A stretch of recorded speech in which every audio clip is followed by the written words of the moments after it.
Assalamualaikum warahmatullahi wabarakatuh. Bismillahirrahmanirrahim. Alhamdulillahirabbil alamin wa bihi nasta'inu ala umurid dunya waddin wassalatu wassalamu ala asrafil anbiya wal mursalin Sayyidina Muhammadin wa alihi wa ashabi ajma'in, amma ba'du. Pemirsa Cahaya Hati yang dirahmati Allah, alhamdulillah, puji syukur kehadirat Allah Subhanahu wa taala. Di kesempatan malam hari ini kami bisa kembali hadir menemui para pemirsa untuk bersama-sama kita belajar, bersama-sama kita berupaya untuk meningkatkan iman dan takwa kita kepada Allah Subhanahu wa taala dengan semakin banyak memahami ajaran-ajaran Allah, Al-Qur'an dan juga sunnah-sunnah Rasulullah SAW. Alhamdulillah, bersama saya telah hadir narasumber kita Kiai Haji Muhammad Musaddiq Fikri, pengasuh Pondok Pesantren Riyadhus Shalihin Jalan Melati Jember, yang biasa kita kenal dengan Gus Fikri. Saya sapa dulu beliau. Assalamualaikum Gus. Waalaikumsalam warahmatullahi wabarakatuh. Gimana kabarnya kali ini? Alhamdulillah. Sehat. Ya, alhamdulillah. Baik. Mudah-mudahan pemirsa di rumah juga demikian ya, sekeluarga semuanya sehat ya, sehingga apapun yang dikerjakan menjadi lebih nyaman. Ibadah enak katanya kalau sehat ya, bekerja juga enak. Karena itu Rasulullah bilang kesehatan adalah kenikmatan yang juga salah satu kenikmatan yang paling utama. Mudah-mudahan kita bisa menjaganya. Kalaupun ada yang masih diuji oleh Allah dengan sakit, mudah-mudahan tetap bersabar ya. Insya Allah kesabarannya adalah pahala dari Allah Subhanahu wa taala dan juga penebus dosa. Baik, kita akan lanjutkan kajian kita di pekan yang lalu, masih topik yang sama juga, yaitu tawakal kepada Allah Subhanahu wa taala. Dan seperti biasa, nanti pemirsa bisa bergabung bersama kami lewat jalur telepon, juga bisa di 085105414121, atau bisa juga SMS di 081334 042844. Baik, kita simak dulu lanjutan penjelasan dari tawakal kepada Allah Subhanahu wa taala.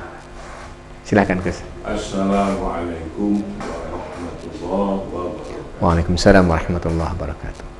Bismillahirrahmanirrahim. Alhamdulillahil azizil wahhab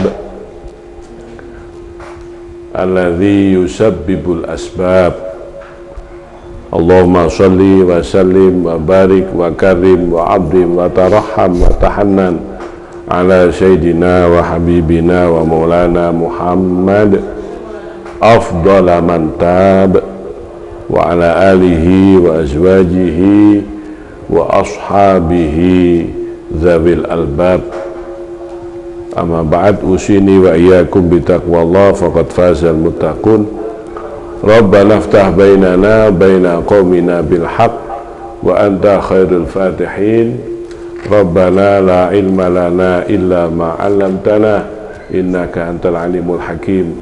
Rabbi a'udzu bika min hamazati syayatin wa a'udzu bika rabbi ayahdurun. Rabbi habli hukma wa alhiqni bis salihin.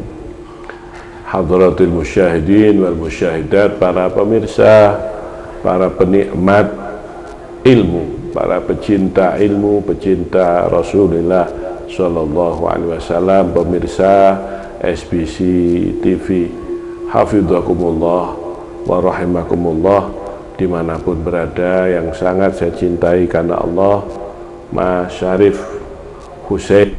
Nama lengkapnya Syarif Hussein. Syarif Hussein, ini masih saudaranya Saddam Hussein.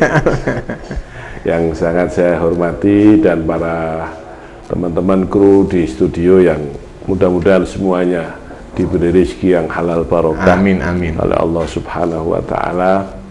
Alhamdulillah, para pemirsa, kita dipertemukan Allah lagi dalam majelis ta'lim, majelis ilmu, majelis perenungan. Kita merenungkan tentang apa yang telah kita lakukan selama 1 minggu, selama 1 bulan, selama ini, sehingga menghasilkan kesadaran spiritual, menghasilkan pemahaman. Kita tambah tua, umur kita tambah berkurang, sehingga kita harus semakin mendekat kepada Allah, semakin taat kepada Allah, semakin memperbanyak ibadah kepada Allah. Tidak hanya semakin menyemangati untuk mencari kehidupan dunia saja, tapi kita juga memperhatikan rohani kita, keimanan kita, melalui majelis ilmu yang alhamdulillah ditayangkan di SBC TV ini setiap malam Senin. Mudah-mudahan ilmu kita, kajian kita manfaat. Para pemirsa, kita meneruskan ngaji tentang tawakal. Kemarin atau minggu kemarin belum selesai. Saya sudah memberikan gambaran, memberikan penjelasan tentang apa itu tawakal, kenapa kita harus tawakal, dan seterusnya. Sekarang kita lanjutkan kajian kita para pemirsa tentang dampak. Ya, dampak. Kalau kita bertawakal kepada Allah, apa yang akan kita dapatkan? Untuk apa sih? Buat apa sih? Apa keuntungannya? Nah ini. Karena sekarang orang kan mikirnya untung rugi. Ya, tapi keuntungannya mohon maaf, jangan hanya dilihat secara materi. Ya, ada keuntungan yang sangat luar biasa, yang sangat dahsyat, yang itu jauh lebih barokah, jauh lebih baik, jauh lebih menenangkan jiwa, yaitu keuntungan rohani, keuntungan iman, keuntungan akhirat, keuntungan pahala. Subhanallah. Makanya Allah di salah satu ayat itu Allah dawuh, hal adullukum ala tijaratin tunjikum min azabin alim. Apakah kamu mau aku tunjukkan Muhammad tijarah, bisnis perdagangan yang menguntungkan kamu, bahkan menyelamatkan kamu dari azab yang pedih. Apa keuntungannya? Tu'minuna billah, kamu harus beriman. Jadi ada keuntungan-keuntungan dalam hidup ini para pemirsa yang tidak terlihat secara materi. Bukan keuntungan materi, bukan keuntungan uang. Mohon maaf sekali Pak. Janganlah otak ini, hati ini, hidup ini cuma dibayang-bayangi keuntungan itu selalu bersifat materi. Untungnya opo aku ngaji. Loh, itu kadang-kadang gitu. Apa untungnya aku ikut pengajian? Saya datang pengajian, apa untungnya? Bahkan kadang-kadang orang datang ke pengajian yang diharapkan keuntungan secara duniawi. Wah, saya ikut pengajian di sana, saya ikut kiai sana, saya ikut zikir sana, saya ikut manaqib di sana. Karena dengan ikut itu saya kok usaha tambah lancar, toko tambah laris.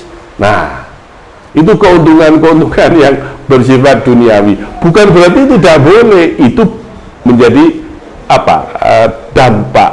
Tapi janganlah itu menjadi ukuran atau parameter utama.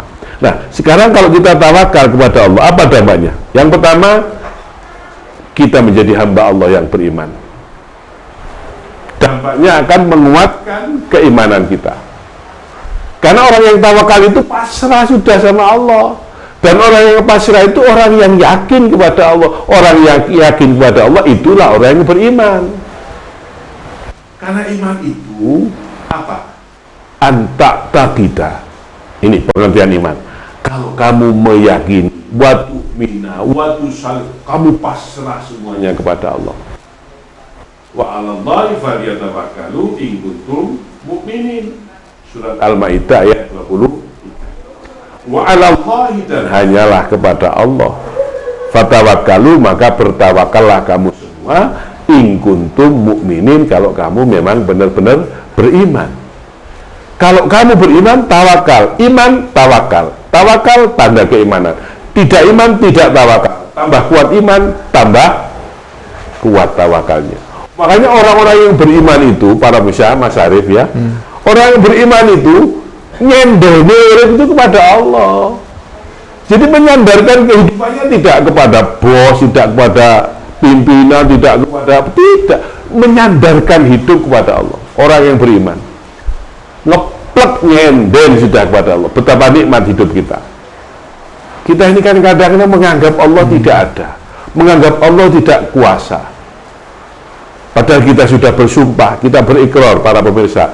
Dalam setiap sholat kita berikrar apa? Inna sholati wa nusuki wa mahyaya wa mamati lillahi rabbil alamin. Nah, kita sudah berikrar. Kita sudah berkomitmen, sholatku, hidupku, ibadahku, matiku, semuanya untuk Allah. Kita sudah bersyahadat, syahadu an la ilaha illallah tidak ada Tuhan selain Allah. Tapi nyatanya dalam praktek kehidupan, dalam persoalan kehidupan, kita tidak lagi bersyahadat kepada Allah. Begitu ada masalah, yang ada di benak kita bukan Allah. Coba, setiap kali ada masalah, yang ada di benak kita, di hati kita, di mindset kita, di pikiran kita apa? Orang. Begitu kita misalnya butuh uang, mendadak masuk rumah sakit, butuh uang, atau ini butuh uang dan sebagainya, yang ada di pikiran kita, sopo sing tak utangi. Karena ada di pikiran kita gitu. Itu bukan hanya pemirsa, itu bukan hanya pemirsa, saya juga begitu, apalagi pemirsa gitu. Jadi begitu punya masalah, langsung yang ada di pikiran jarang. Begitu ada masalah langsung kontak dengan Allah. Ya Allah, anak gudo, yang disalahkan langsung yang nyanda, ini guru nih Kak Becus. Jarang kita dalam kegiatan. Nah, tawakal itu menyandarkan hidup kepada Allah, dan itulah ciri orang yang beriman. Orang yang beriman apa? Tidak boleh ragu-ragu. Baca surat Al-Hujurat. Surat Al-Hujurat. Apa Allah tahu? Ketika ada di kitab Ihya ini, ketika Allah menyifati orang yang beriman apa? Dawuhnya Allah, innamal mu'minun alladzina amanu billahi wa rasulih thumma lam yartabu. Hanyalah orang yang beriman itu orang yang beriman kepada Allah dan Rasulullah, thumma kemudian lam yartabu, dia tidak ragu-ragu. Dia tidak ragu-ragu, ngeplek nyender sudah, nyandar. Coba saya beri gambaran seperti ini pemirsa ya. Kita sedang begini, punggung kita sakit, tubuh kita sakit menahan beban. Tapi ketika kita menyandarkan ini, saya senden, plek, terasa ringan, punggung terasa ringan. Coba pemirsa, praktekkan. Duduk tanpa bersandar, duduk tegak gini. 5 menit mungkin kuat, 10 menit, ini gambaran sederhana saja. Ini ilustrasi gambaran sederhana. Duduk dalam posisi tak menyandar. Lama-lama capek, punggung capek, bokong capek, tapi begitu menyandar, klek, alhamdulillah rasanya punggung terasa. Ini baru soal duduk, apalagi kalau dalam soal kehidupan yang semakin kompleks, kita terus menyandar ke Allah, betapa ringannya, betapa nikmatnya. Makanya iman itu anti stres, ya. Iman itu anti stres, anti depresi. Iman mukmin itu anti stres, anti GALAU. Apa? Galau. Orang beriman tidak pernah galau, karena dia bertawakal kepada Allah. Dia menyandar. Ada yang masuk kayaknya? Belum. Ada yang menyandar. Dia menyandar. Ini coba. Begitu sender enak sekali. Pemirsa naik bis Jember Surabaya, naik bis Jember Jakarta. Coba bisnya itu pakai ini mas, apa namanya itu? Yang tempat duduknya bisa disandarkan. Dengan tempat duduk yang hanya begini. Lebih nyaman mana? Lebih nyaman tempat duduknya bisa dijeglekkan, disandarkan, bisa tidur, nyaman sekali. Hidup akan terasa nyaman pemirsa, apapun masalahnya, betapa berat masalah, ketika kita menyandarkan hidup kepada Allah, itulah tawakal. Makanya Nabi Ibrahim ketika dibakar Namrud, ya pemirsa, Nabi Ibrahim itu ketika dibakar Namrud, malaikat Jibril datang menawarkan bantuan kepada malaikat Nabi Ibrahim. Aku bantu kamu. Nabi Ibrahim dengan sangat percaya diri, bukan sombong. Tawakal menumbuhkan kepercayaan diri. Nabi Ibrahim dengan sangat yakin mengatakan, saya akan minta tolong kepada Allah. Saya dan kamu malaikat Jibril sama-sama makhluk. Saya akan langsung minta tolong kepada Al-Khaliq Al-Qawi Al-Matin, Asmaul Husna. Allah yang maha kuat, Allah yang maha mengikat semuanya. Akhirnya Nabi Ibrahim berdoa kepada Allah, hasbunallah wa ni'mal wakil. Allah kemudian berfirman kepada api, kul ya naru kuni bardan wa salaman ala Ibrahim. Hei api, jadilah kamu bardan, dingin, wa salaman, dan menyelamatkan kepada Ibrahim. Ibnu Abbas, sahabat yang mulia Ibnu Abbas menafsiri ayat ini, kalau ayat ini tidak ada kata salaman, Allah hanya dawuh kepada api, ya naru kuni bardan, Nabi Ibrahim akan mati kedinginan di dalam api.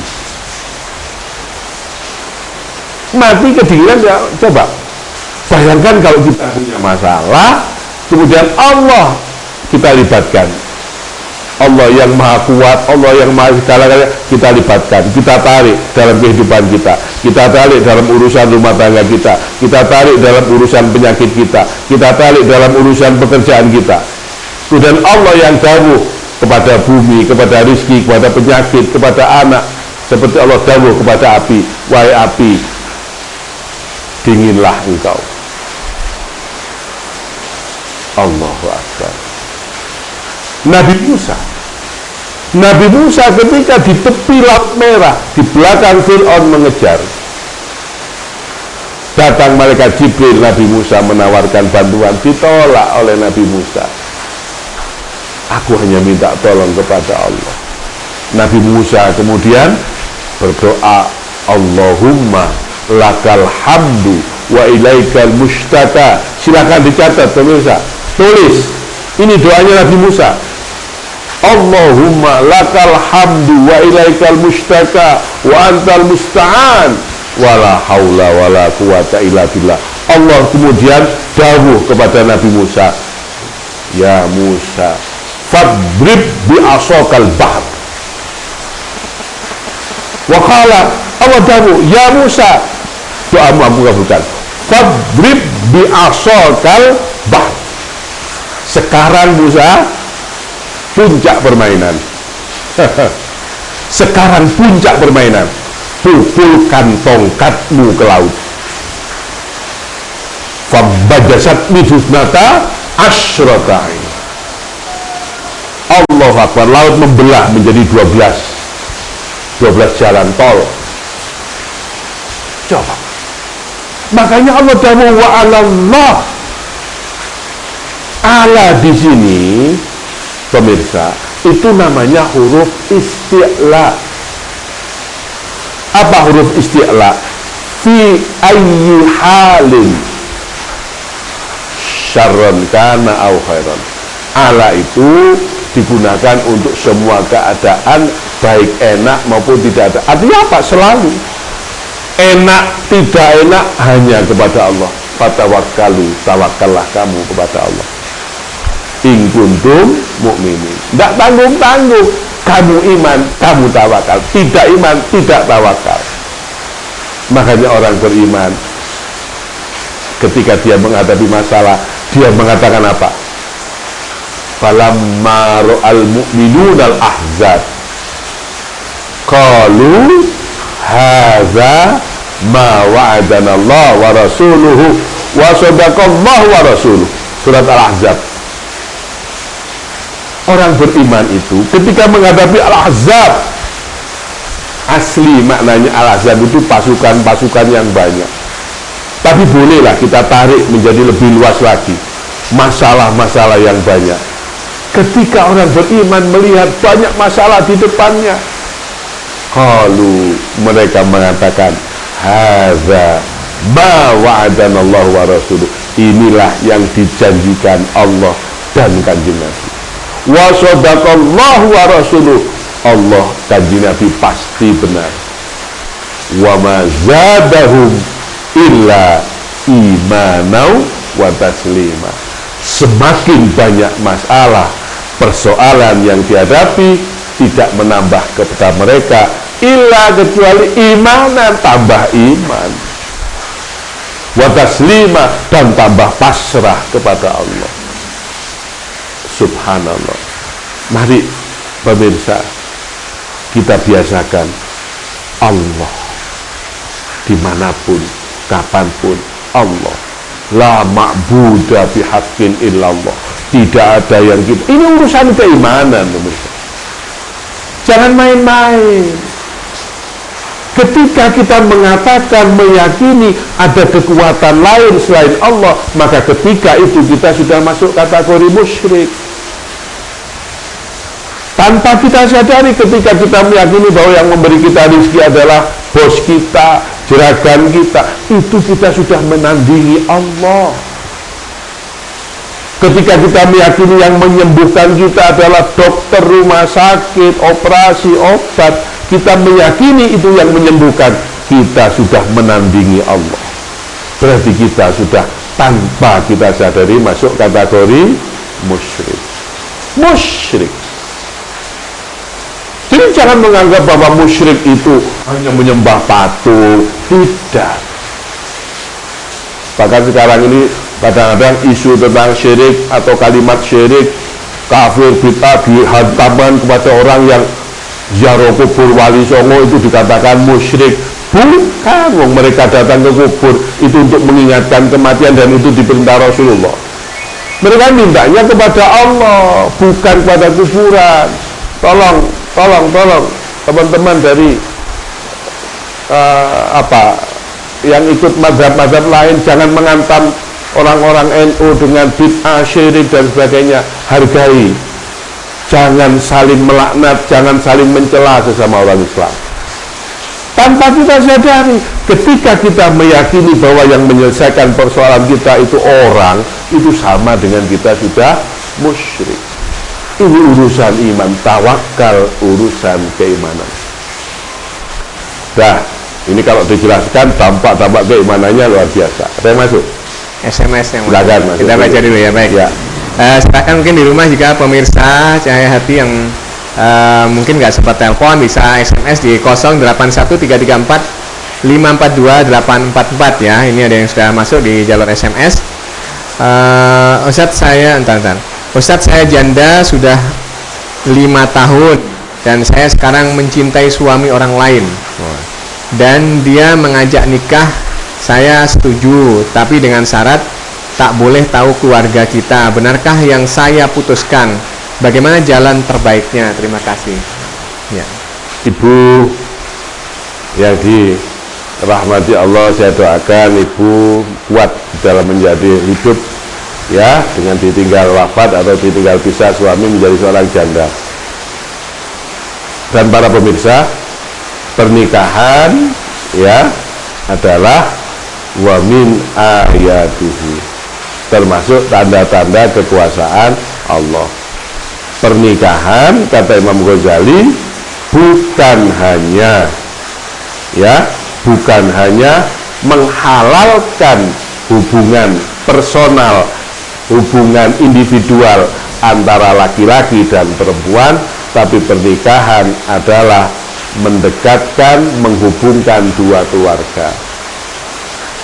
Bagaimana mungkin kita mau berumah tangga, mau menikah, tapi tidak kenal keluarga, padahal dari pihak pengantin atau calon pengantin wanita harus ada wali.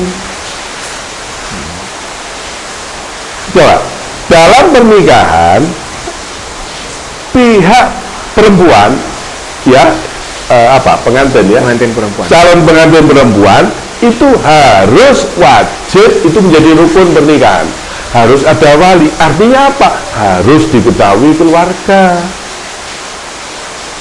Lah kalau kawin lari, jangan. Kalau kawin lari itu kasihan, nanti undangannya lari semua.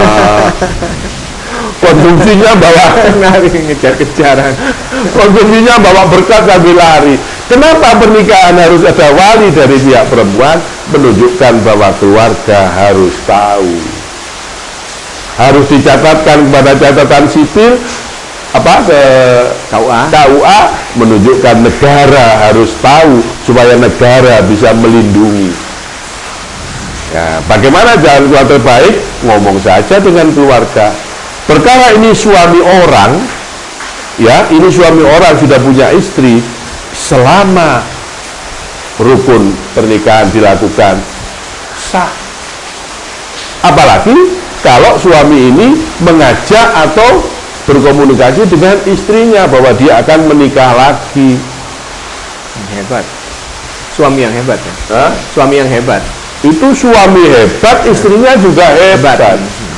Istri yang mengikhlaskan suami menikah lagi, jaminan surga. Ya, sayang istri saya enggak lihat. Iya. Nggak tahu itu, nggak tahu berarti hadisnya. Termasuk istri saya juga nggak tahu. Bayangkan. Mohon maaf, ini agak keluar dari konteks. Ya. Ibu-ibu pemirsa boleh tidak mengizinkan istri menikah lagi, tapi tolong Suami menikah lagi. mengizinkan suami menikah lagi, tapi tolong jangan membenci poligami. Kenapa? Karena sahabat Rasul melakukan itu. Jangan olok-olok, jangan mencela. Boleh melarang suami menikah lagi, boleh, hak istri, tapi jangan membenci poligami. Dan perjodohan adalah takdir Allah. Kalau memang Allah mentakdirkan suami pemirsa, ibu-ibu pemirsa untuk menikah lagi, apakah ibu-ibu mau menolak takdir? Ini dari pihak ini. Ya, kalau dari pihak ibu yang tadi bertanya, yang oleh Allah dijadikan janda 5 tahun, mau menikah lagi, alangkah indahnya kalau semua keluarga bisa dilibatkan, sehingga pernikahan tidak hanya mengakrabkan atau menghalalkan dua makhluk Allah yang berlainan jenis, tapi juga bisa membahagiakan keluarga. Yakinlah, a'linu bin nikah. Kaji Nabi dahulu apa? A'linu bin nikah. Iklankan, umumkan pernikahan itu. Bahkan kaji Nabi dahulu a'linu bin nikah fil masjid. Umumkan, maksudnya apa? Supaya orang tahu, keluarga tahu bahwa si Fulan dan si Zainab sudah menikah, bahwa si Ahmad dan si Fatimah sudah. Ini perintah Rasulullah. A'linun nikah, umumkan pernikahan. Di mana? Di masjid. Kalau kata dulu, wadribud dofaf, pukul terbang. Nah, ini perintah Rasulullah. Aulin walau bisyatun, adakan selamatan walau hanya dengan menyembelih 1 ekor kambing. Artinya apa? Pernikahan harus diketahui banyak orang. Kenapa? Supaya tidak menimbulkan fitnah. Ya, bagaimana jalan keluarnya? Libatkan keluarga, diajak bicara bahwa saya sudah menjanda, tidak punya suami, dan saya akan menikah lagi dengan suami atau dengan laki-laki itu, maka semuanya kemudian diharapkan bisa memberikan dukungan, memberikan doa restu. Itulah insya Allah awal kebahagiaan dalam rumah tangga. Wallahu a'lam bishawab. Baik, itu Ibu penanya ya di jalur SMS. Silakan yang lain bisa di 08510554144121 di jalur telepon ya, atau di 081334042844 di Cahaya Hati malam hari bersama Gus Fikri. Ya, di SMS berikutnya. Assalamualaikum. Waalaikumsalam warahmatullahi Waalaikumsalam warahmatullahi wabarakatuh. Saya mau tanya Pak Kiai, apakah boleh adzan di masjid dan juga iqomah padahal dia belum balik? Anak yang belum balik apakah boleh adzan dan iqomah di masjid? Mohon penjelasan dari Kebon Agung, Pak Amir. Terima kasih Bapak Amir. Saya doakan mudah-mudahan Bapak Amir bisa istiqomah sholat berjamaah di masjid, dan kita semua Bapak pemirsa mudah-mudahan bisa istiqomah sholat jamaah di masjid. Al-Hafidh Ibnu Hajar Al-Asqalani ya, di dalam kitabnya Fathul Bari itu berpendapat bahwa makruh hukumnya anak yang belum balik azan dan iqomah. Ya, ini pendapat Ibnu Hajar. Makruh hukumnya anak yang belum balik itu azan dan iqomah, makruh. Azan dan iqomah itu hukumnya sunnah. Mana yang lebih dipentingkan? Kalau ke susu Ya, kalau ke susu maka pentingkanlah azan. Lebih besar pahalanya azan. Nggak pakai iqomah nggak apa-apa. Tapi kalau bisa azan dan iqomah lebih baik. Ini hukumnya sunnah. Tapi kalau dilakukan oleh anak kecil yang belum balik, Ibnu Hajar berpendapat makruh. Ya, ada memang ulama lain yang mengatakan boleh dan sebagainya. Tapi saya memegangi pendapat dari Ibnu Hajar. Ada yang mengatakan boleh. Ada, tapi yang saya pegang adalah pendapat dari Ibnu Hajar, sebaiknya jangan anak kecil. Ya, jangan anak kecil, apalagi masih TK. Kalau itu lomba azan tidak apa-apa. Lomba azan tidak apa-apa. Tapi kalau azan sungguhan di masjid, maka sebaiknya adalah orang-orang yang bersuara bagus, sudah dewasa, sudah mukallaf, akil balik dan sebagainya. Siapa tukang azan Rasulullah? 2 orang. Apakah tukang azan Rasulullah anak kecil yang belum balik? Tidak. Muadzinu Rasulillah, muadzinan. Tukang azannya Kanjeng Nabi itu 2 orang. Satu Abdullah ibnu Maktum. Abdullah ibnu Maktum. Yang kedua Bilal bin Rabah. Orang-orang pilihan. Kenapa? Azan itu kita menyampaikan i'lamun bimaji'i waktu shalah. 1. Karena azan itu pengumuman masuknya waktu sholat. 1. Ini. Yang kedua, ini banyak orang tidak paham. Dianggap azan itu main-main. Makanya kalau di Mekah Madinah, Mas Arif, ya, coba yang azan itu bayarannya setingkat menteri, pemirsa. Tukang azan di Mekah Madinah itu bayarannya setingkat menteri. Padahal yang ngisi cahaya hati ini bayarannya setingkat. Berarti ke Mekah aja. Coba, kenapa? Azan jangan main-main. Azan itu 1 i'lamun, ya, ikhbarun bimaji'i waktu sholat, bihuduri waktu sholat, pengumuman masuknya waktu sholat. Makanya azan itu harus sudah masuk waktu sholat. Tidak sah hukumnya azan kalau belum masuk waktu sholat. Jangan main dengan azan. Mohon maaf. Yang kedua, azan itu nidaun, undangan lihuduri sholati jamaati fil masjid. Mohon maaf, jangan sholat di rumah. Kadang-kadang ada masjid, ada kantor. Ada masjid, ada kantor. Kantornya, pegawainya, pimpinannya, bupatinya tidak mau sholat ke masjid, malah bikin musola di kantornya. Akhirnya tidak sholat ke masjid, sholat di kantor. Di rumah buat musola. Mohon maaf, sholat itu di masjid. Ya, kadang-kadang di rumah buat musola. Kalau buat musola di rumah untuk sholat sunnah, untuk sholat tahajud, untuk sholat duha, atau untuk menyediakan tamu, barangkali mau sholat, tamu datang mau sholat, tidak apa-apa. Tapi kalau bangun musola di dalam rumah supaya atau karena tidak mau pergi ke masjid, ini mohon maaf perlu dikoreksi. Jamaah itu di masjid. Nah, apa? Azan itu nidaun lil muslimin li huduri sholatu jamaati fil masjid. Undangan. Lah kalau yang undangan anak kecil gimana? Mohon maaf, ada orang datang, misalnya ngundang saya, Mas Arif, ya, undang saya pengajian, Pak Yai minta tolong ngisi pengajian Isra Mi'raj Maulud Nabi, tapi yang undang anak kecil. Nah, yang undang orang sholat anak kecil. Undangan Allah, azan itu undangan Allah. Makanya Ibnu Hajar berpendapat makruh. Makruh itu sebaiknya dihindari.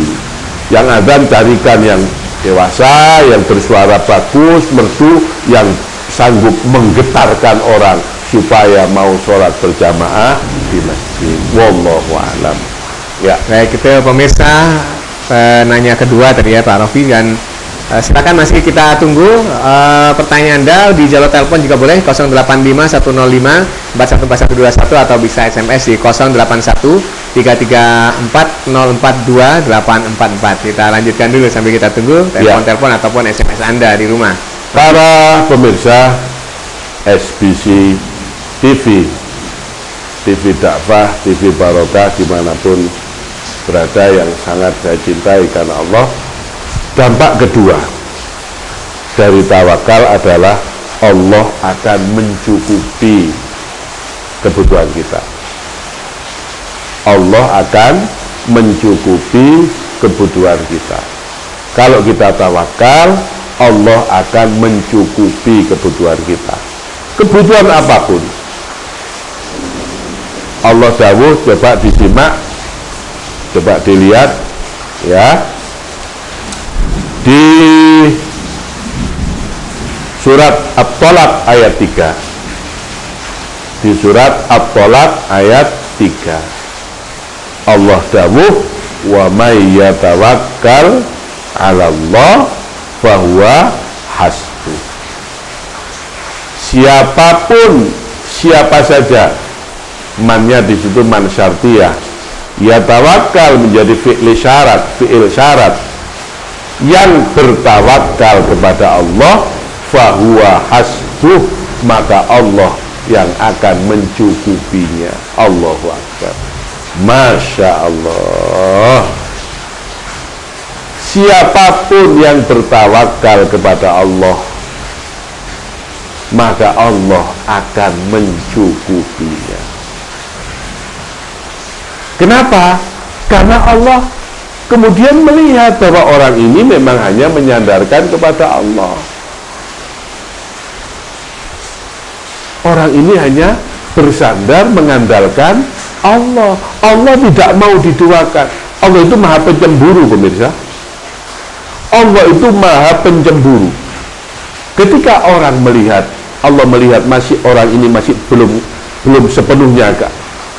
Maka Allah salah satu nama Allah apa? Mujibu da'watil mudtarin. Allah itu salah satu namanya adalah yang mengabulkan doanya al-mudtarin, orang-orang yang sudah kepepet, orang-orang yang sudah terdesak. Orang yang sudah terdesak, dia hanya mengandalkan Allah, tidak lagi mengandalkan orang. Maka Allah melihat ini orang adalah beriman kepadaku, meyakini aku, maka Allah kemudian datang mencukupi orang itu. Makanya Rasulullah dawuh di dalam satu hadis yang sahih diriwayatkan Imam Bukhari Muslim, Allah dawuh apa? Rasulullah dawuh apa? Walau annahum tawakkalu 'ala Allah haqqa tawakkuli. Kalau mereka benar-benar tawakal kepada Allah, haqqa tawakkuli, dengan tawakal yang sebenarnya,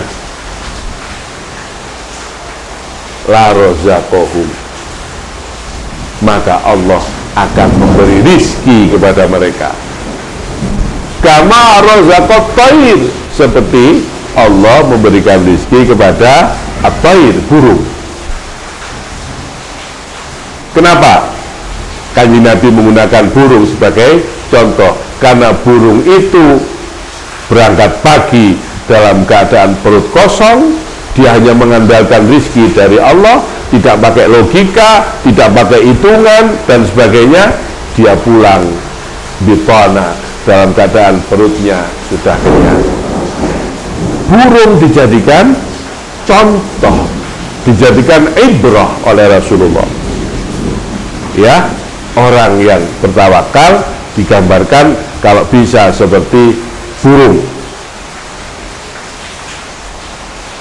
Ya, dia pergi dalam keadaan perut kosong, pulang dalam keadaan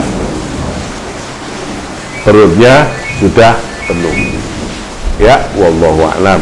Kita potong dulu, ada yang masuk, ya, silakan. Ada yang masuk bicara SMS. Assalamualaikum Gus Fikri. Waalaikumsalam warahmatullahi Waalaikumsalam warahmatullahi wabarakatuh. Bagaimana seorang anak untuk meminta maaf pada orang tuanya karena saya punya bapak orangnya keras kepala dan tidak mau menerima pemberian dari anaknya. Terima kasih Gus. Kalau orang tua masih hidup gampang. Ya pemirsa, bagaimana cara minta maaf pada orang tua? Kalau orang tua masih hidup gampang, ya minta maaf saja secara langsung. Saya minta maaf. Ya, orang yang paling mulia adalah orang yang bukan orang yang tidak bersalah. Ya, al insan khairul, bagaimana itu hadisnya? Manusia itu salah yang paling baik caranya bukan minta maaf. Ya, wa khairul khata'in at-tawwabun. Orang yang paling salah yang paling baik yang minta maaf.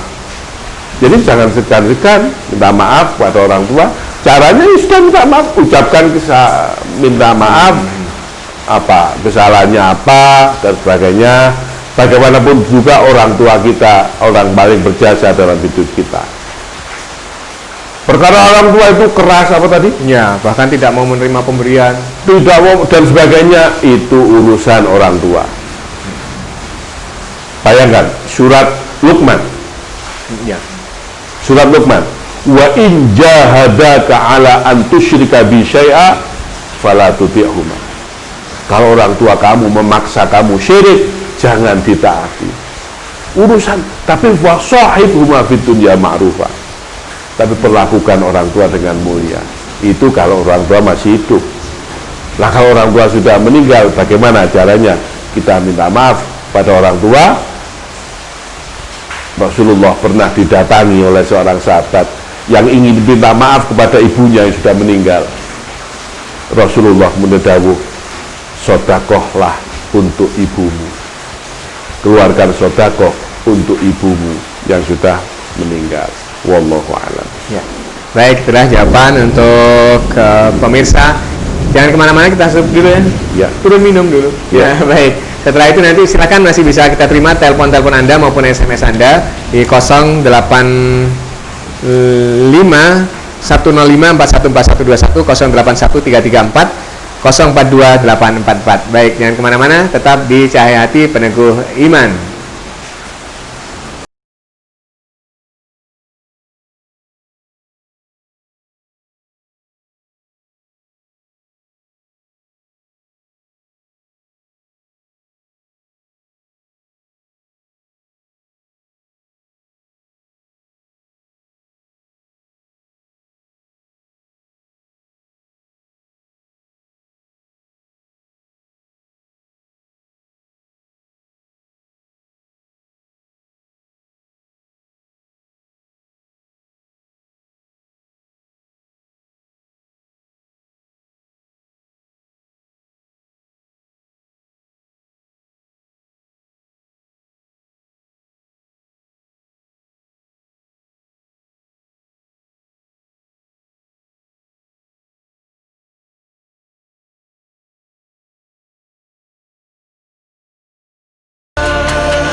Baik pemirsa, terima kasih masih terus bersama kami di Cahaya Hati, persembahan spesial dari SBC Jember untuk meningkatkan iman dan takwa kita kepada Allah Subhanahu wa taala.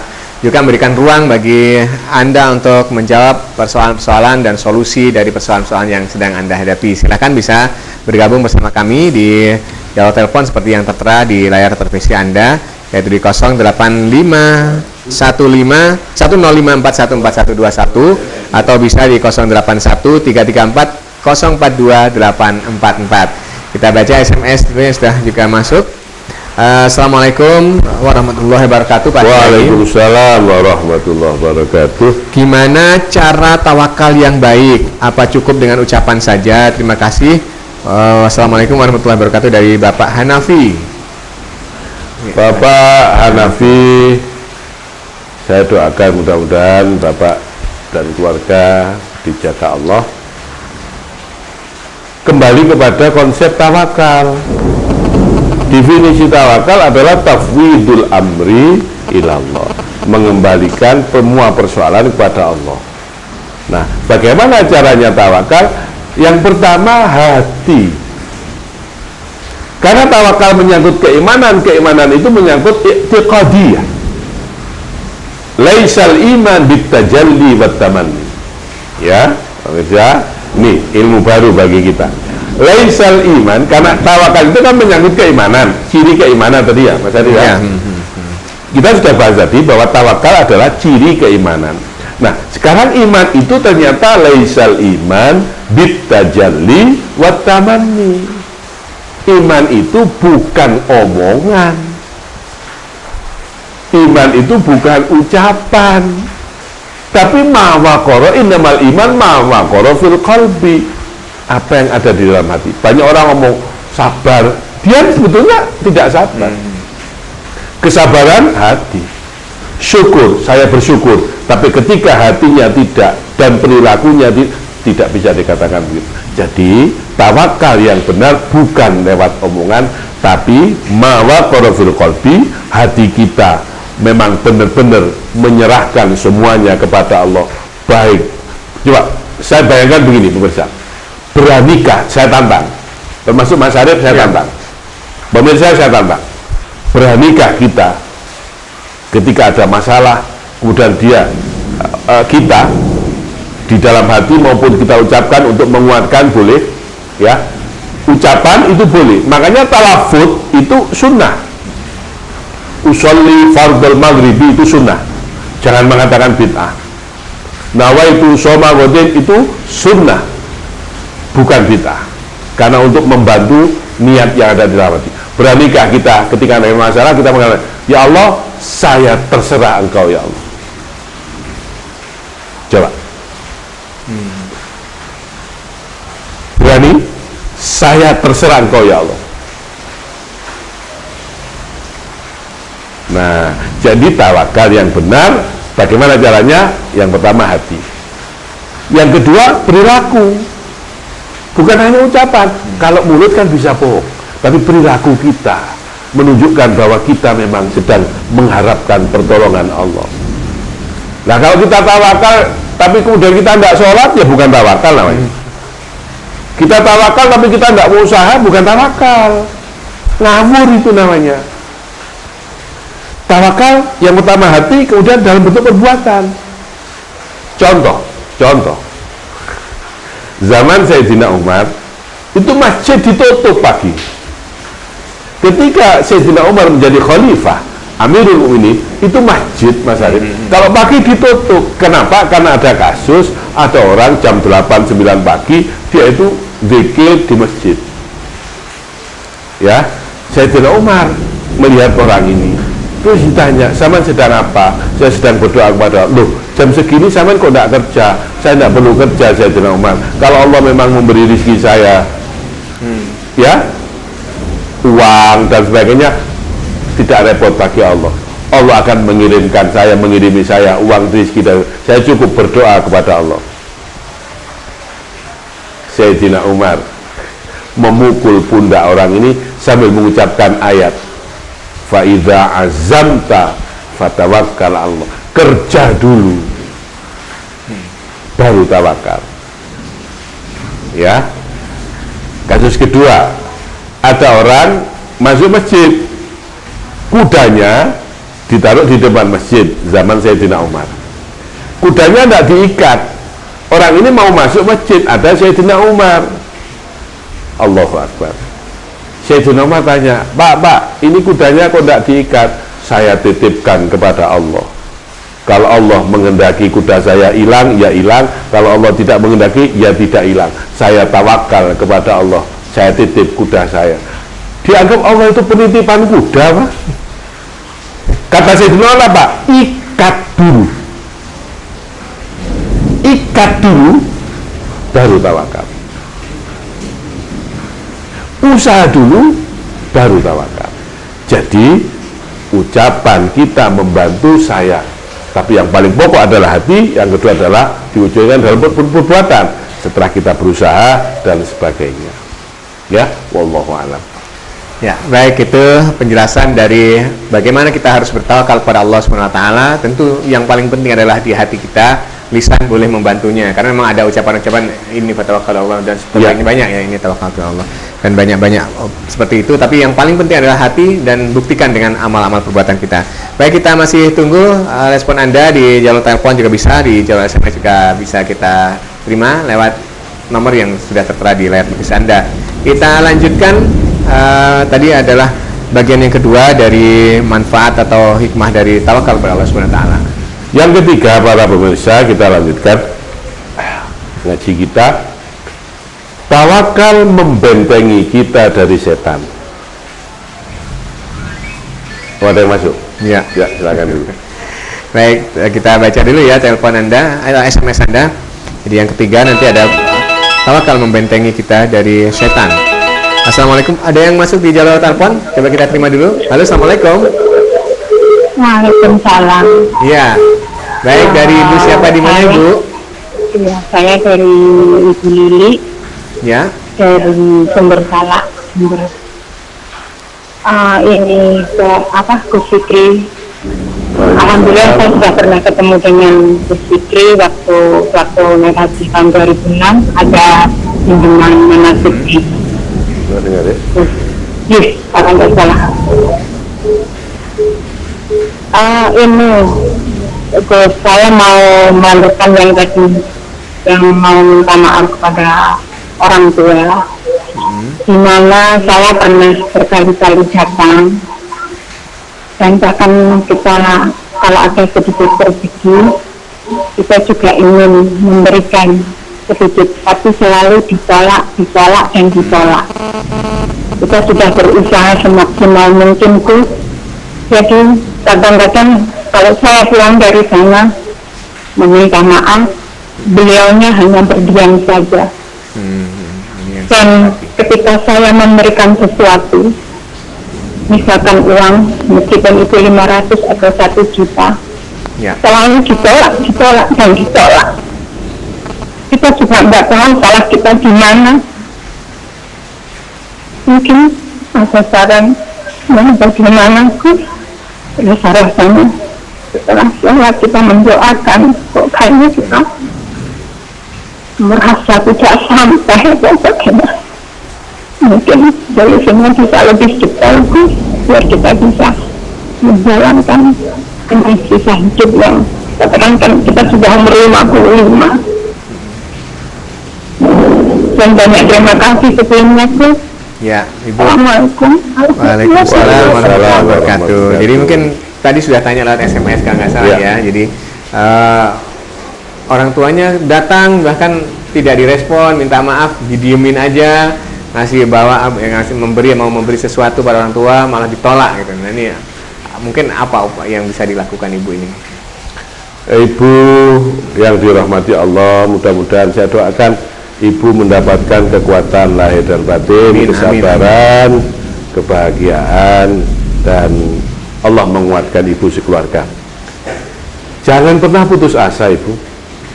Sekali kita minta maaf, terus minta maaf, ditolak, minta maaf lagi, terus ya. Kalau toh sampai kita merasa sudah maksimal, ya sudah. Yang penting kita sudah minta maaf dan kita menunjukkan kesungguhan kita. Kita menunjukkan kesungguhan kita bahwa kita memang benar-benar minta maaf, bahwa kita memberi ini, kita memberikan ini, dan itu menunjukkan kesungguhan kita. Seandainya, ya, saya mendoakan mudah-mudahan Allah meluluhkan hati orang tua Ibu. Seandainya sampai sekarang setelah sekian lama berjuang, berusaha untuk minta maaf, orang tua masih tetap bersikukuh tidak mau memaafkan, maka doakan, ya Allah, lembutkan hati orang tua saya, luluhkan hati orang tua saya. Insya Allah saya berkeyakinan kalau memang ibu atau kita memang sudah ikhlas minta maaf kepada orang tua kita, insya Allah Allah sudah memaafkan. Ya, saya berkeyakinan. Makanya orang yang baik adalah orang yang mau minta maaf kepada orang lain. Tapi orang yang lebih baik adalah orang yang mau memaafkan. Mohon maaf, salah satu sifat Allah adalah wal afu. Allah itu al-afu, pemaaf. Lah, Allah saja memaafkan. Sebesar apapun dosamu, Allah saja memaafkan. Kenapa kita tidak mau memaafkan kepada orang lain? Apalagi orang lain itu, orang itu adalah anak kandung kita sendiri yang sudah dengan ikhlas minta maaf. Ini nasihat untuk orang tua. Tidak boleh orang dendam, ya, tidak boleh. Apalagi ini anak kandung sendiri, apalagi itu orang tua kita sendiri, apalagi ini saudara kandung sendiri kadang bertengkar. Allah saja maaf pemaaf. Allah sampai dawuh di surat An-Nur, ya, Allah dawuh di surat An-Nur, apakah kamu tidak membutuhkan maaf dari Allah? Maafkanlah, ya, maafkanlah. Apakah kamu tidak, ayatnya mohon maaf saya lupa, apakah kamu tidak membutuhkan, ya, bentar, maafkanlah. Apakah kamu tidak membutuhkan maaf dari Allah? Subhanallah. Jadi ibu, kalau memang sampai sekarang, ya, orang tua belum bisa memaafkan, terus tunjukkan perbuatan baik, jangan pernah apalagi mangkel, tidak boleh. Wala taqul lahuma uff. Kepada orang tua Allah melarang kita mengatakan uff, wes bapak iki, ibu iki, jangan. Apalagi sampai walatan harhuma. Apapun yang terjadi, maaf pemirsa, ini nasihat untuk kita semua sebagai anak. Wala taqul lahuma uff, jangan marah. Walatan harhuma, jangan membentak keduanya. Wa qul lahuma qul. Perkara orang tua kita sudah berusaha berbuat baik, orang tua tapi masih menutup hati, kita doakan, ya Allah bukalah hati, luluhkan hati sehingga mau menerima permohonan maaf dari saya. Berbuat baik, berbuat baik, berbuat baik akan meluluhkan hati orang. Ya, saya doakan ibu mudah-mudahan paringi sabar, ya, dan tidak putus asa untuk terus berusaha membaikkan, ya, diri di hadapan orang tua dan membaikkan orang tua untuk mau memaafkan ibu. Wallahu a'lam. Baik, itu untuk ibu penanya ya. Mudah-mudahan sekali lagi doanya dikabulkan lah. Jangan lupa terus berdoa ya. Berusaha dan berdoa itu bisa yang bisa kita lakukan. Baik, penanya di jalur SMS tadi sudah masuk juga. Assalamualaikum warahmatullahi wabarakatuh. Waalaikumsalam warahmatullahi wabarakatuh. Kus nanya, ada orang sudah talak 3 tapi tidak cerai karena suami tidak mau, justru mau ngajak rujuk, apa itu boleh? Bagaimana hukumnya? Subhanallah, subhanallah. Pemirsa, terutama penanya, ya, terutama penanya, Allah mudah-mudahan menjaga kita dari perceraian, karena abghadul halal indallah at-thalaq. Memang pintu Rujuk. tolak itu dibuka, boleh, tapi abghadul halal. Jadi apa ya, jangan gampang-gampang lah, jangan gampang-gampang. Kamu saya ceraikan, aku minta cerai dan sebagainya. Allahu Akbar. Apalagi bagi seorang istri minta cerai kepada suami itu dosa. La tajidu raihatal jannah.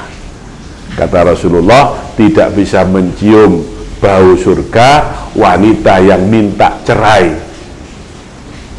ya, dari suami atau menceraikan suaminya. Karena kadang-kadang bukan suami yang menceraikan istrinya, malah istri yang. Nah, ini yang pertama. Yang kedua, Allah dawuh di Quran, At-tolaku marrotan. Tolak itu dua kali. Fa imsakum bima'ruf au tasrihum bi ihsan. Allah tahu surat An-Nisa juz 4 ya, ayatnya mohon maaf saya lupa. At-tolaku marrotan. Talak itu dua kali yang boleh dirujuk. Kalau dua kali, fa imsakum bima'ruf, kalau mau rujuk bima'ruf, au tasrihum bisan, kalau mau bisa dengan baik. Jadi masih ada, kalau sudah tolak 3 tidak boleh, tidak bisa rujuk. Kalau sudah tolak 3 tidak boleh rujuk ya, kecuali dengan syarat. Apa syaratnya? Istri harus menikah dengan orang lain dan menikahnya sungguh-sungguh, tidak boleh menikahnya eto-eto, pura-pura. Kemudian oleh suami barunya dicerai, kemudian harus setelah iddah baru boleh menikah lagi dengan mantan suami yang menceraikan atau mentalak 3 itu tadi. Nah ini gimana kasusnya? Sudah talak 3 tapi tidak cerai, loh gimana? Nah, ini hukumnya gimana? Nah kalau sudah jatuh talak 3 selesai, bukan suami istri, Nggak bisa rujuk soalnya. tidak bisa rujuk sudah. Kalau masih talak 1, 2 tinggal mengucapkan kamu saya rujuk, saya cabut ucapan tolak saya, selesai, boleh kumpul lagi. Tapi kalau sudah talak 3 sudah tidak boleh rujuk, kecuali dengan syarat itu tadi ya, tidak boleh rujuk. Kalau suami maksa seperti tadi, Suami maksa apa? maksa pengen balik lagi padahal sudah talak 3 katanya. Tidak bisa, suami maksa tidak boleh. Kalau hubungan zina, kalau sampai melakukan hubungan zina, tidak boleh, sudah talak 3. Makanya mohon maaf, ini tolong dijaga ini. Sedahsyat apapun konflik rumah tangga, biasa. Rumah tangga apa? Konflik, tengkar, beda pendapat, biasa. Tapi tolong dijaga. Fattakun nisa, kata Rasulullah, takutlah, jagalah istrimu. Fa innahum akhadtumuhunna bi amanatillah. Kamu sudah mengambil istrimu dari orang tuanya dengan amanah. Kamu mengucapkan Ijab kabul atas nama Allah. Ya, mohon maaf pemirsa, konflik dalam rumah tangga jangan harus cerai. diakhiri dibayangi harus cerai. Tutup untuk cerai, tutup dulu, cari solusi. Makanya di Quran dikatakan subhanallah wa Allahu akbar, maaf saya lupa ayatnya itu. Kalau memang suami istri bertengkar tidak bisa diselesaikan, maka datanglah kepada seorang dari pihak keluarga yang adil. Ayatnya lupa saya. Kalau memang tidak bisa didamaikan, maka datanglah kepada orang yang bisa mendamaikan, orang yang adil, alim, bijaksana, punya wisdom, punya ilmu untuk mendamaikan itu. Jadi jangan terus tengkar. Perceraian menjadi solusi paling gampang. Seakan-akan dengan cerai masalah selesai. Allahu Akbar. Lah, kalau kita tidak cocok dengan istri kita, cerai. Apakah kalau kita menikah lagi mesti cocok dengan istri baru? Bisa jadi istri yang baru atau suami yang baru lebih jelek dari yang ada sekarang. Ya, jadi mohon maaf pemirsa, jagalah lisan. Jangan mudah mengucapkan perceraian karena itu mengundang murka Allah. Wallahu a'lam bishawab. Baik, itu untuk penanya ya tentang talak 3 dan konsekuensi serta bagaimana kalau itu masih harus rujuk kembali. Ternyata memang sudah tertutup pintu rujuk. Ya, kemudian kita kembali lagi pada tawakal. Tadi ada masih bagian ketiga ya dari manfaat tawakal, yaitu dampak dari tawakal membentengi diri dari setan. Tadi mohon penjelasannya dilanjutkan. Ya, para pemirsa SBC TV, TV Dakwah, TV Barokah dimanapun berada, yang berikutnya, yang keberapa ini? Ketiga. Manfaat atau dampak tawakal dalam kehidupan adalah tawakal bisa menjadi benteng kita dari setan. Ya, tawakal bisa menjadi benteng kita dari godaan setan. Coba dibaca surat An-Nahl ayat 99. Surat An-Nahl ayat 99. Allah dawuh, innahu laisa lahu sultanun 'alal ladzina amanu wa 'ala rabbihim yatawakkalun. Innahu laisa lahu sultanun 'alal ladzina amanu wa 'ala rabbihim yatawakkalun. Ada yang masuk? Ada yang masuk? Ada telepon? Tidak ada. Sesungguhnya tidak ada sultan, tidak ada peluang, tidak ada ruang, ya, tidak ada kesempatan.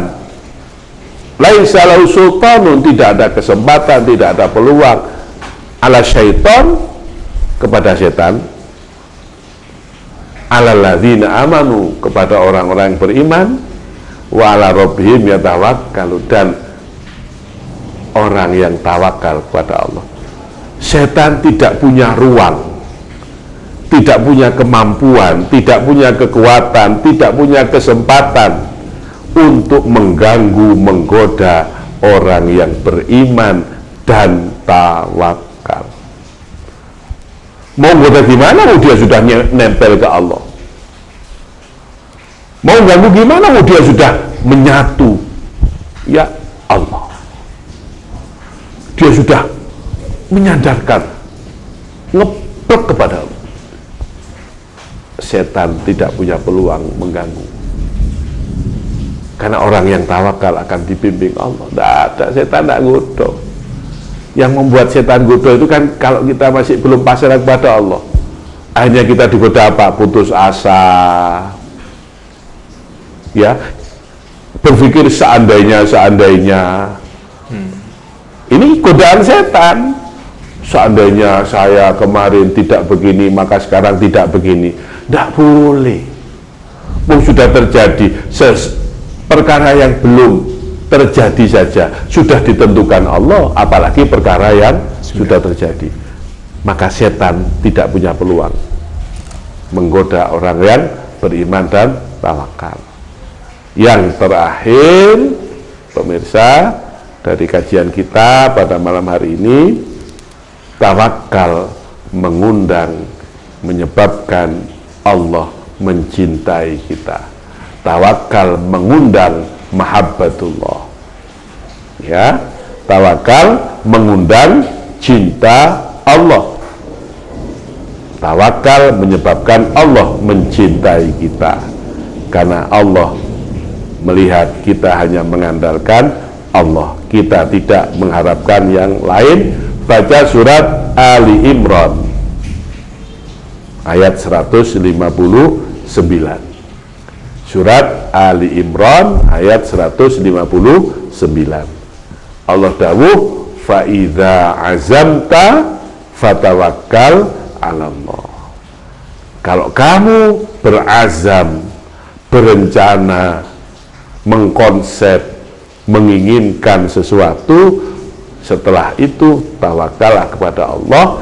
Innallaha yuhibbul mutawakkilin. Indah sekali. Puncaknya ini sudah. Jadi yang pertama tadi, tawakal adalah tanda keimanan. Yang kedua, Allah akan mencukupi. Yang ketiga, Allah akan melindungi kita dari godaan setan. Puncaknya Allah akan mencintai kita, karena kita sudah tidak berharap selain Allah. Ya, sudah saya jelaskan tadi, Allah itu sifatnya pencemburu.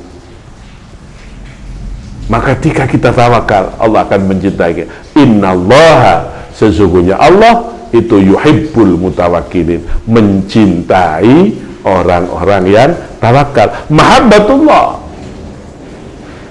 Ibnu Katsir rahimahullah di dalam tafsirnya menafsiri ayat ini, maka la mahalata, tidak bisa tidak, pasti, fattawakkulu sababun, ya, tawakal itu menjadi sebab datangnya cinta Allah. Tawakal akan mengundang cinta Allah. Dan kalau kita sudah dicintai Allah, selesai sudah. Masalah selesai. Hidup akan terasa bahagia. Seberat apapun, sakit menjadi indah. Miskin menjadi berkah. Kaya bermartabat, kaya terhormat, miskin terhormat. Punya jabatan mulia, tidak punya jabatan mulia. Istri cantik bahagia, istri jelek ya rotok susah dikit ya. Bahagia, insya Allah. Bahagia tetap. Punya anak bahagia, tidak punya anak bahagia. Tidak ada pengaruhnya lagi sudah. Karena apa? Dia meyakini semuanya sudah ditentukan, dia memasrahkan semuanya kepada Allah. Ya, ini para pemirsa yang bisa saya sampaikan. Kalau masih ada yang masuk SMS atau telepon, Ya, masih kita tunggu ya beberapa saat. Silahkan di 085 seperti nomor yang tertera di layar televisi Anda, atau di jalur SMS juga boleh ya, di 081334042844. Kalau nggak ada, mungkin kita disimpulkan kemudian kita tutup dengan doa, insya Allah. Ya. Para pemirsa SBC TV, TV Dakwah di Barokah, alhamdulillah kajian kita malam hari ini tentang tawakal, ngaji kita tentang tawakal, insya Allah sudah selesai. Mudah-mudahan menjadi kajian yang barokah, yang menyemangati, membuat episode baru. Mari pemirsa, dengan kajian tawakal ini kita buat episode baru dalam kehidupan kita, yaitu kita sekarang lebih menyandar diri kepada Allah, sehingga kita menjadi lebih tangguh, lebih beriman, lebih terbentengi dari setan, dan kita akan dicintai Allah. Kita buat, ayo kita komitmen pemirsa, kita komitmen, termasuk Mas Arif, saya buat, kita buat episode baru kehidupan kita, kehidupan seorang yang bertawakal, kehidupan orang yang beriman, kehidupan yang lebih tawakal, yang lebih tangguh. Maka Allah akan mencukupi kita, Allah akan mencintai kita. Allah, Masya Allah, indah sekali. Mudah-mudahan barokah manfaat. Amin. Apa yang benar semuanya dari Allah, mudah-mudahan menjadi ilmu yang barokah manfaat. Apa yang salah karena keterbatasan dan kekurangan keilmuan saya, Al-Fakir Muhammad Musaddiq Fikri Faruk, mohon maaf lahir dan batin. Saya persilahkan, persilahkan pada Mas Syarif. Langsung ditutup dengan doa, mohon. Mohon maaf para pemirsa kalau ada yang kurang, atas segala kekurangan keilmuan, kesalahan ucapan dan ketersinggungan perasaan, saya mohon maaf lahir dan batin. Wallahu a'lam bishawab. Subhanakallahumma bihamdik, asyhadu an la ilaha illa anta, astaghfiruka wa atubu ilaik. Alhamdulillahirabbil alamin. Pemirsa Cahaya Hati yang dirahmati Allah, alhamdulillah tuntas perjumpaan kita malam hari ini. Kita ngaji tawakal dan termasuk tadi menjawab persoalan-persoalan yang sedang Anda hadapi. Mudah-mudahan menjadi solusi terbaik bagi Anda dan dibantu oleh Allah, sehingga keputusan akhirnya adalah juga keputusan terbaik. Gus Fikri, terima kasih. Sekali lagi terima kasih, mudah-mudahan dibarengi hidayah Allah sehingga memberikan dampak positif, dampak baik bagi kita di dunia dan di akhirat. Amin. Akhirul kalam, sampai jumpa di kesempatan yang akan datang. Wassalamualaikum warahmatullahi wabarakatuh. Waalaikumsalam warahmatullahi wabarakatuh.